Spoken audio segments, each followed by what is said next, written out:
ya volvemos aquí, volvemos con nuestro tema principal. Se incorpora a la mesa Juan Carlos Jiménez. ¿Qué tal, Juan Carlos? Muy buenas noches, Dani. Y continúa con nosotros Gonzalo, que ya estaba antes en su sección, la otra cara de la noticia. Lo prometido es deuda. Vamos a hablar de Michel de Notre Dame, Nostradamus, el cual seguramente les sorprenda, al igual que a mí, que cuando me he metido en profundidad a conocer su vida y su obra, más de 1000 profecías escritas que tiene, la verdad es que algunos aciertos son bastante espeluznantes. Vamos a empezar por saber quién era Nostradamus.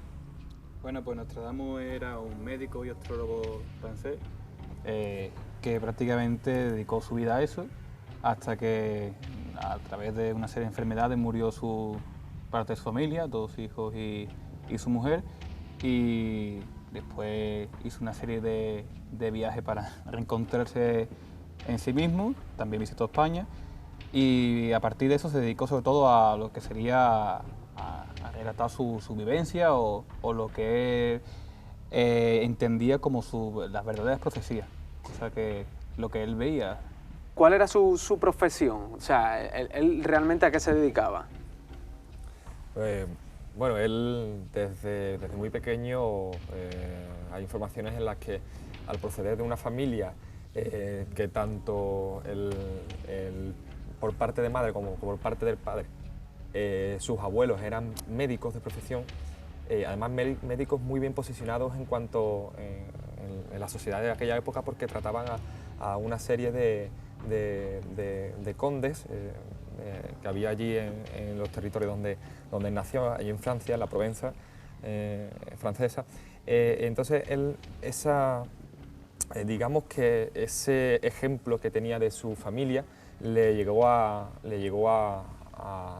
determinar pues su vida, ¿no? Determinar su estilo de vida, que no era más que el ayudar a los demás y el investigar, sobre todo investigar nuevas fórmulas de erradicar las enfermedades que en ese tiempo había abundantemente, como ya todo el mundo conocemos, entre ellas la peste, que estaba en pleno auge en esa época en lo que es en el resto de Europa. Empezó siendo boticario y bueno, esto después le trajo más de un problema cuando él intentó doctorarse en medicina, ¿no? Sí, tuvo sus problemas y sobre todo, claro... Estaba muy mal visto en la época. Sí, la mentalidad de la época era esa. Prácticamente la Inquisición era la que junto con los reyes gobernaban el país, pero también, o sea, no muchísimas personas, pero su credibilidad o su honor también fueron dañados en el momento de que, como he dicho antes, murieron parte de su familia. En ese momento, pues, los ciudadanos pensaron, bueno, ha salvado muchísimas personas, no puede salvar a su propia familia, es que no es tan bueno como dicen. Repercute directamente en su fama, ¿no? Claro. Él en un momento dado tiene, bueno, pues una cierta fama, ¿no? Dentro de lo que era su cercanía, su pueblo y demás, pues como eso, ¿no? Como sanador y demás. Y claro. Se le muere la familia y claro, la fama se le viene abajo totalmente, por lo que tú decías, ¿no?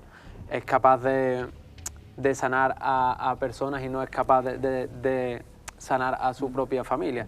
De hecho, lo que pasó en este suceso trágico en la vida de Nostradamus fue que debido a esa fama que ya previamente había adquirido de ser el boticario de todas las zonas cercanas que él podía tratar, la Inquisición, que ya por aquel entonces estaba bastante impuesta en Europa, fue persiguiéndolo. Entonces él, al verse visto en esa situación para intentar proteger a su familia, que recordemos, se casó primero con Magdalena, en el primer matrimonio, y tuvo 2 hijos, para proteger ese intento de protección de la familia, lo que dijo: me voy a marchar en una primera instancia, antes de hacer el famoso viaje por todas las partes de Europa, me voy a marchar para que no me repercuta y que la Inquisición no llegue a dar con la familia en sí y se vayan detrás de la familia, no solamente de él.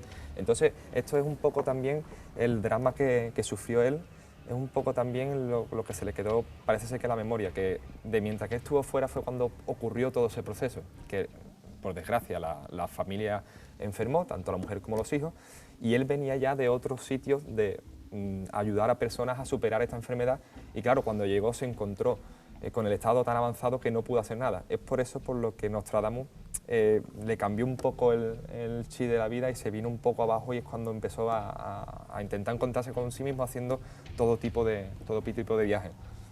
¿Y por qué? ¿Conocemos por qué empieza a escribir profecías? ¿En qué momento de su vida comienza a escribir esas profecías, esas visiones que él tiene? Bueno, hay teoría, y era sobre todo porque él quería ser también el mejor, también quería ser el mejor médico y demás, también quería ser el mejor profeta, en teoría, que es de la época.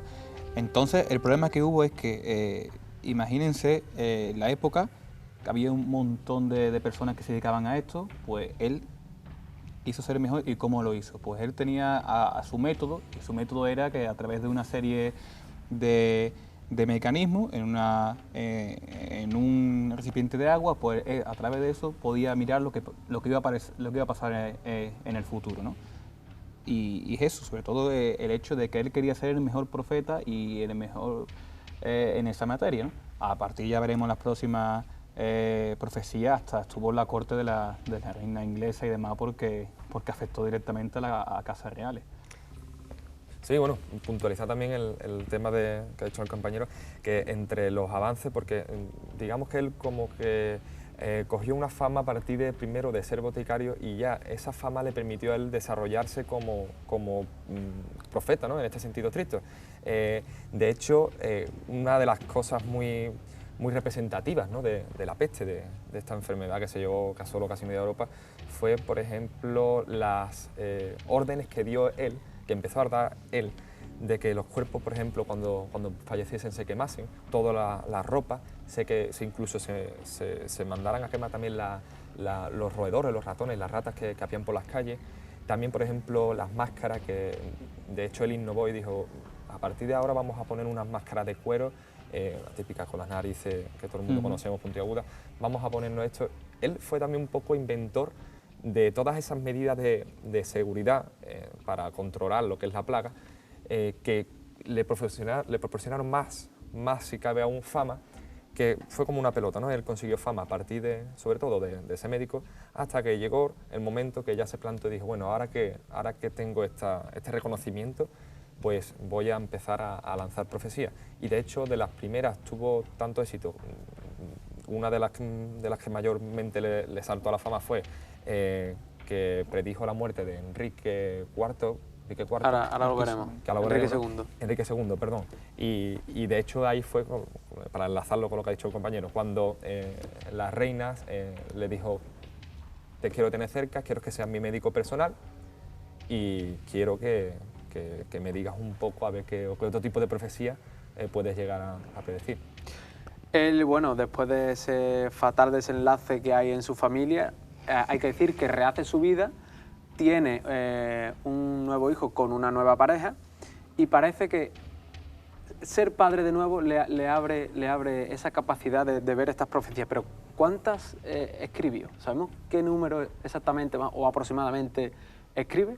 Pues aquí tenemos un libro de Nostradamus, son 1000 profecías, entendemos que pueden ser hasta más, pero que sí hubo muchísima cantidad de profecías. Es más, las personas que creen que no era un verdadero profeta, o que simplemente tuvo suerte, o que se ciñó a los que prácticamente, también la mentalidad de la época era difícil pensar los avances tecnológicos que íbamos a tener hoy en día, pero del hecho de volar, de ir a la luna, pues las personas que dicen que era un farsante, bueno, es fácil pensar que un día vayamos a la luna o que volemos y demás. Pues eso, pues al ser más de 1000 profecías, pues es una de las cosas que se le achaca a Nostradamus. Y si fuesen 100, 150, 200 profecías y fuesen exactas, estaríamos hablando que sería una hoja de ruta para muchos políticos y gobernantes. Más, las profecías de Nostradamus y de otros personajes de hace ya varias décadas y años. Es más, durante la Segunda Guerra Mundial, tanto Alemania como Inglaterra y demás tuvieron sus propios profetas para saber lo que tenían que hacer y también desmoralizar a un bando u otro con sus profetas. Con sus profecías. ¿Tenemos en Nostradamus quizá el profeta con más acierto conseguido hasta la fecha? Sí, yo creo que es se podría decir, un arco futbolístico que es el mejor del mundo, ¿no?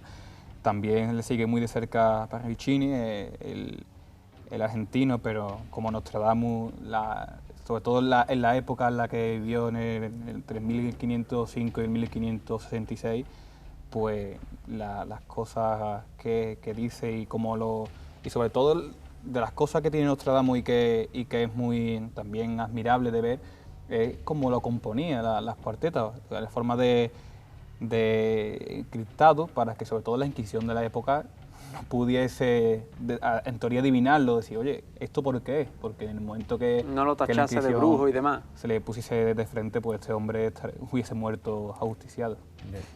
De hecho, Sí. a pesar de incluso de toda la fama que cogió, ya un poco avanzando en la vida, que por ver un poco atrás, pero como comentas, incluso lo llegaron a tener preso, porque ya llegó un momento en el que daba tantos tipos de profecías que estaban alertados lo que es la Inquisición en ese momento de su vida, que necesitaba primero ser vista por un arzobispo especializado, un obispo especializado, para poder dar a la luz ese tipo de profecía. O sea, él no podía, y hubo una de las ocasiones que lo hizo sin el permiso del consiguiente obispo y por tanto pues lo llevaron preso.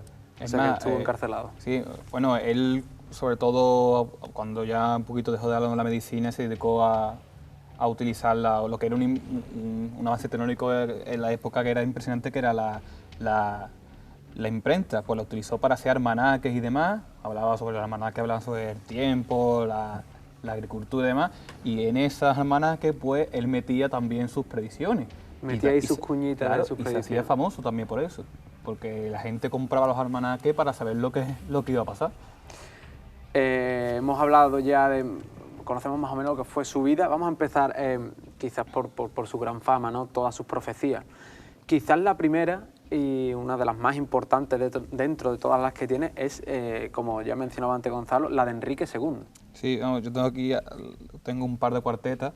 Aquí la de Enrique II dice: el joven león al viejo ha de vencer, en campo del honor, con duelo singular, en jaula de oro sus ojos sacará, de dos heridas una, para morir muerte cruel. Aquí, bueno, la historia es simple. Él hace esta predicción, la mujer de rey pues la ve, es más, insta a su marido a que por favor no haga, ni no se va a catar en duelo y demás. Le hace caso durante 2 años y justo de esa fecha, 2 años siguientes, pues se bate en duelo con un joven escocés, que es 9 años menor que él. Y en la justa, pues le da con la lanza en el cuello y una de las astillas le atraviesa el ojo. Ahí habla de muerte cruel y cuando habla de jaula de oro es que el casco que tenía era dorado, parecía una jaula como los típicos caballeros de la época y claro, también las astillas salieron por ahí y parte del ojo también, por eso habla de muerte cruel. Luego, no sé si 15, 20 días murió este hombre. Sí, tardó en morir agonizando. varios días, y hay que decir también que otro de los aciertos es que dice el león y Sí, el chico en su escudo llevaba una heráldica que era un león. Es más, cuando, no sé si es antes de morir el rey de Mao o después, la reina lo llama a la corte para preguntarle o para saber de su fútbol. No, en teoría, al principio Nostradamus no sabía para qué lo llevaban. Es decir, Nostradamus cuando habló con un comerciante, que lo reflejaba después en sus anotaciones, y él creía que lo llevaban para la corte para matarlo, porque eso, claro, la mentalidad de época. Pero no, al contrario, él lo que en teoría fue listo y le hizo una serie de profecías a favor de los hijos de la reina y demás, para por lo menos salir vivo indemne de la corte. O sea que en ese aspecto sí que andó bastante listo, sí. Se lavó un poco las manos y hizo profecías. No sabemos si realmente las había visto o fue para salvarse. Claro. Después, otra de sus grandes profecías es el incendio de Londres. O sea, predice el incendio de Londres bastantes años antes y, claro, cuando ocurre eso ya estaba escrito por él. Bueno, yo supongo que en la época el choque es tremendo. ¿Qué ocurre en Londres? Bueno, también justamente tenemos la cuarteta, dice: la sangre del justo será reclamada de Londres, quemada por el fuego en el año 66. La antigua dama caerá de su alto lugar y muchos de la misma secta serán asesinados. cómo desencripta las personas esto. Año 66, ocurrió esto en el 1666, el fuego de Londres. Y además menciona Londres, no menciona claro, ningún... menciona Londres. Cuando dice la antigua dama caerá y las sectas serán asesinados, hace alegoría no, refleja totalmente lo que pasó, que fue que fueron perseguidos muchos sacerdotes católicos por personas protestantes y demás. Es decir, que vemos que con los años pues se demuestra que tenía un cierto don este caballero. De hecho, en ese año, ¿qué año exactamente? 1666. Claro. No, es un año que es un poco marcado también por él porque acaba de pasar 100 años exactamente desde que él murió. Él murió en el 1566. Entonces, pues no deja de ser interesante que después de 100 años ya empieza la fama que ya tenía de antes, sigue. Sí. Y de hecho, hasta nuestros días, ahora seguiremos hablando, pero hasta nuestros días y después de nuestros días. Es más, una cosa que se nos ha olvidado decir que es muy interesante es que pronosticó su propia muerte, el día justo que iba a morir también. Sí. Se lo dijo un sirviente suyo. Y también pronostica que su tumba será profanada y que aquel que la profane morirá. Sí, eso también es interesante. Y todo lo acierta. Siguiente punto, siguiente parada, Napoleón. Sí, bueno, Napoleón prácticamente lo primero detalla la Revolución Francesa, con la cuarteta que dice, entrarán en las Tullerías, donde 500 lo coronarán con una mitra, será traicionado por uno con título de nobleza de apellido Narbonne, Napoleón, y con otro llamado Salsur, que tendrá aceites por barriles. Es decir, habría primero de la relación con Felipe XVI y demás, y después a partir de esto pues ya pronostica claramente la llegada de Napoleón. Un emperador nacerá cerca de Italia, de simple soldado llegará a imperio, mantendrá el control absoluto sobre la iglesia los 14 años que mantenga al mando, perdón. Es decir, lo dice claramente que Napoleón nace y demás. Es el primero de los 3 anticristos que él en su profecía hace alusión, ¿no? Bueno, predice a Napoleón, la llegada de Napoleón, predice la Revolución Francesa, sí. Predice algo que a mí la guillotina me dejó estupefacto, predice la guillotina. Sí. Bueno, pues un invento que no estaba inventado, que no existía nada parecido. Y bueno, él hace alusión a eso que le llama tonto sin cabeza o algo así. Es un breve... a María Antonieta de más que le cortaron la cabeza. A todas las personas que, claro, que perdieron la vida y fueron ejecutados con la guillotina, ¿no? Siguiente parada, segundo anticristo que él, bueno, este quizás sea un poco más... No es tan claro quizás como el de Napoleón, pero también es bastante claro. Estamos hablando de Hitler. ¿Tienes también ahí...? Sí, la tenemos aquí, que dice: la libertad no será recobrada, un osado, negro, orgulloso e inicuo hombre la ocupará. Cuando el material del puente está acabado, la República de Venecia será molestada por Hitler. Sí, claro.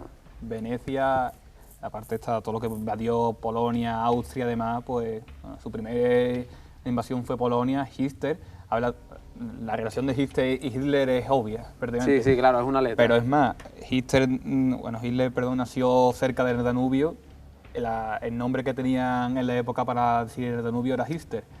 Así que otro concepto más para relacionarlo con Hitler. Hay que tener en cuenta que es un lenguaje anticuado, que es un lenguaje que nosotros hoy en día a lo mejor no tenemos esa capacidad, la mayoría de las personas, de saber identificar, ¿no? Pero claro, es que hay que basarnos también en la época en la que este hombre vivía. Este hombre vivía hace 400 y pico, 500 sí, hace 500 años redondeando. Entonces, es una manera de hablar que tenemos que profundizar en cada palabra de todos esos párrafos que se dicen de cada palabra. Y tenemos que colocarlo históricamente en el contexto donde, según se ha interpretado, la profecía en cuestión ha pasado justo a los años de decirla, ¿no? Entonces, pues, muchas veces la gente se cree que va a decir, sí, va a aparecer Hitler, va a hacer esto. No, es un poco la interpretación que hay que saber darle en cada una de las predicciones que él hace. Claro, es siempre interpretación. Él nunca o casi nunca, digamos que lo deja muy claro. Él escribe, como estamos hablando, bueno, pues digamos que lo deja caer, ¿no? Sí. Para que se entienda, ¿no? Pero bueno, la verdad que el nivel de acierto en la Segunda Guerra Mundial es bastante alto. Sí. Empieza por Hitler, que él le llama Hister, ¿no? Que hay que decir que, como tú mencionabas, que era el río, que también hay que decir que Hitler, bueno, se cría muy cerca de este río. De hecho, su infancia la pasa siempre por lo que se conoce muy cerca del río, era donde a él le gustaba estar y tal. Ese río era el Hister. Bueno, acierta Auschwitz. Sí. A los campos de concentración. No tengo aquí la cuarteta, pero sí acierta los campos de concentración y, como veremos ahora, también acierta las bombas incendiarias que se utilizaron en la Segunda Guerra Mundial, sobre todo de Estados Unidos para Japón, la bomba de hidrógeno. Sí, sí, también los aviones. Sí, bueno, eso sí, nos estamos comentando antes de los aviones, de cuando él identifica a personas o hombres en pájaros de hierro con mitad hombre, mitad cerdo. Claro, la mentalidad de la época, ve una persona en un avión con una máscara, pues lo primero que dice es cara de cerdo, es así. Si nos visualizamos la máscara antigua y la de ahora, ¿no? Así aquí como si fuese el hocico y demás, y los ojos sin grandes, pues claro, dices tú, bueno, que es verdad, que se parece igual. Lo que él ve, puesto que él no conoce a un piloto de caza, claro, no, es imposible un pájaro de hierro. Claro. Y un mitad hombre, mitad cerdo. O sea, que esto sí que, por ejemplo, casi que lo clava la bomba incendiaria y el desembarco de Normandía. Sí, el desembarco de Normandía habla de eso también, habla peces como mitad terrestre y mitad acuático. Habla de eso, sobre todo de los vehículos anfibios que cuando llegaron a Normandía, pues abrían las puertas y salían como podían los soldados americanos. Eran de eso. Y también y en la misma habla de que caería el telón a la muralla de acero. Sí, recordemos que Hitler mandó construir una muralla de búnkeres y demás porque claro, él sabía que los americanos iban a desembarcar en una playa de la costa francesa, no sabían cuál, y fue en Normandía. Por eso hablaba eso. Cuando cayese la muralla de metal, pues caería Alemania. Lo hemos mencionado ya, pero es que es brutal el acierto, por lo menos, en estas cosas. Bombardeos de Estados Unidos a Hiroshima y a Nagasaki. También lo acierta. Sí, aquí tenemos una centuria que cerca de las puertas y dentro de 2 ciudades habrá 2 azotes como nunca vio nada igual. Hambre dentro de la peste, por el hierro fuera arrojados, pedir socorros al gran Dios inmortal. Claro, hay que darle la vuelta a la tuerca, pensar... Claro, ponerse en la mentalidad de este hombre, si de verdad viese eso, una bomba atómica caer y demás, pues claro, hace la alegoría también de la peste y demás, porque era la enfermedad o lo más grave que había visto en su época. Lo estamos viendo ahora, el viaje a la Luna, también acierta el viaje a la Luna. Sí, el viaje a la Luna, busca información, no encuentra mucha, pero claro, también... de esas cosas típicas del viaje a la Luna son de las que muchas personas creen que es un farsante o que es fácil pronosticarla, es así, porque claro, es fácil decir, bueno, pronto viajaremos a la Luna o a Marte. Hay que ponerse en la tesitura de que es que hace muchos años, que es que ahora mismo es como si una persona ahora mismo predice que dentro de 500 años la galaxia, por decir algo, ¿no? La galaxia se va a dar la vuelta y vamos a volver a vivir en otra época o en otra dimensión, cualquier historia, que claro, a lo mejor en esa época sí sucede, dices, es que esto es lo más obvio, es lo normal, no es lo normal. Hay que tener en cuenta que es que en esa época nadie se esperaba, estamos hablando ni siquiera, nadie se esperaba que una persona podía volar, aunque sea en un aparato, aunque sea en un avión y tal.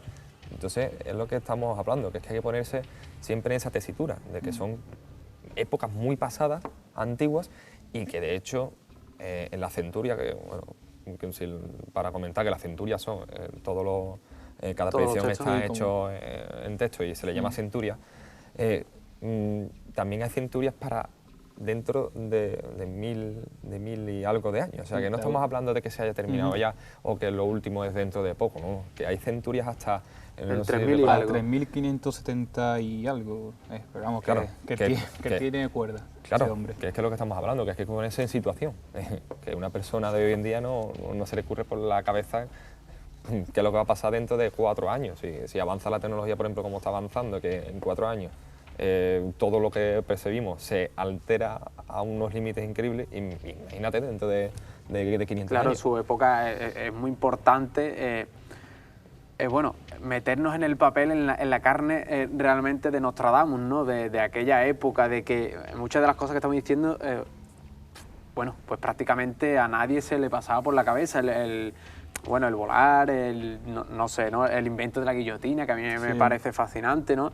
La Segunda Guerra Mundial, Hitler, o sea, es que sinceramente hay unos aciertos que para la época, 1500 y algo, es bastante complicado. Se podría considerar como una de las personas más influyentes de los últimos, pues, o de la historia más reciente del mundo, ¿no? Del planeta, porque de hecho no solamente que tuviera influencia sobre, en este caso, la mujer de Enrique II, ¿no? Sino que además había otros reyes de otros sitios diferentes y demás comandantes de la época, o condes, etcétera, que iban a él y le incitaban para que se fuese con ellos y le predijera todo lo que iba a pasar para poder gobernar pues sin ningún tipo de susto, ¿no? Para saber, es lógico, si hay alguien en esa época que tenía ese don y que además la fama era buena, no era una fama mala, no estaba mal visto por otra parte, porque miren que la Inquisición lo tachó incluso al principio de brujería, un poco.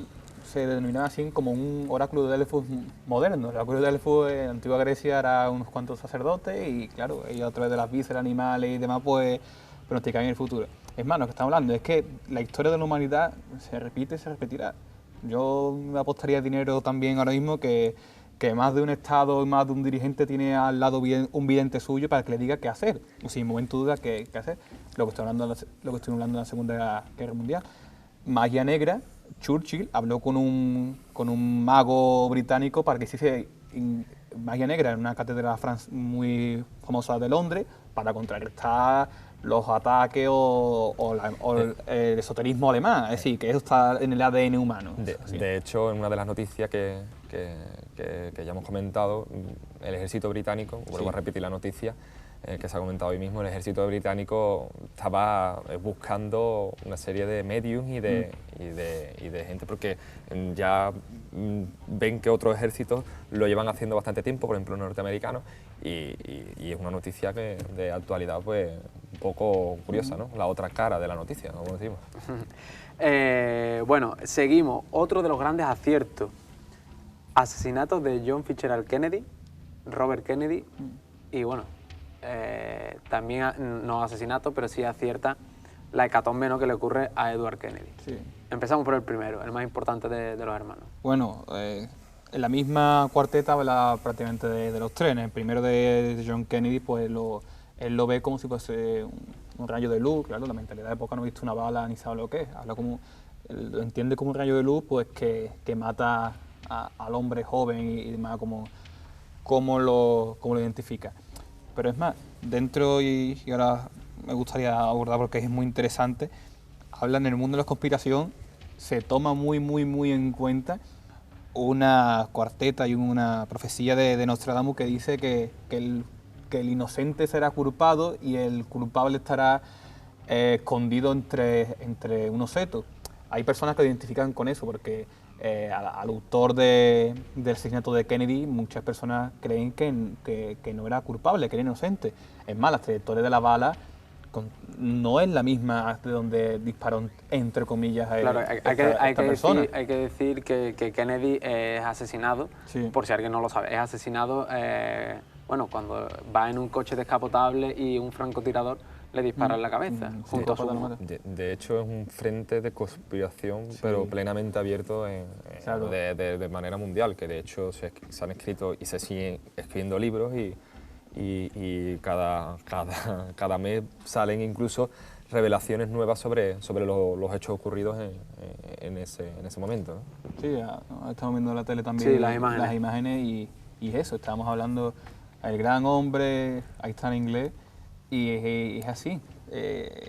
Claro, en la época John Fitzgerald Kennedy es como si ahora hablamos de Obama. Sí, claro. Claro, o sea, para aquel que no, por lo menos que se mentalice que era el gran hombre de la época, uno de los grandes hombres de la época, ¿no? Y es asesinado prácticamente de la manera que él lo describe. Sí.